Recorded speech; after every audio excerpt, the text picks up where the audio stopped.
আসসালামু আলাইকুম। আমি এইচ.এম. তামিম। তো আসলে মানুষ লাইফে অনেকেই অনেক কিছু করতে চায়।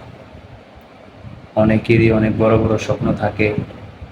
সেগুলো পূরণ করার জন্য অনেক মানুষ চেষ্টাও করে। কিন্তু তার মধ্যে হাতে গোনা কয়েকজন মানুষ তাদের গন্তব্যে পৌঁছাইতে পারে। আর কিছু মানুষ হয়তোবা শেষ পর্যন্ত ধৈর্য রাখতে পারে না, যার কারণে সে ছিটকে পড়ে যায়। আসলে সফল হওয়ার জন্য সর্বপ্রথম যে সিঁড়িটা আপনাকে পাড়ি দিতে হবে সেটা হচ্ছে আপনার ধৈর্য। একদম প্রথমে আপনার ধৈর্য পরীক্ষা দিতে হবে। আপনি যদি সেই ধৈর্য পরীক্ষায় যদি পাশ হয়ে যান, আপনি আপনার সফলতার একটা ধাপ আগায় গেলেন। এর পরের যে স্টেপগুলো আছে এগুলো আপনাকে আপনার এই ধৈর্যই আস্তে আস্তে শিখাইয়া দেবে।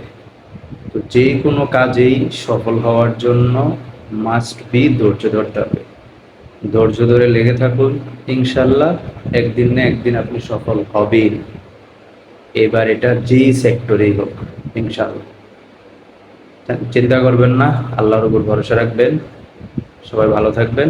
আসসালামু আলাইকুম।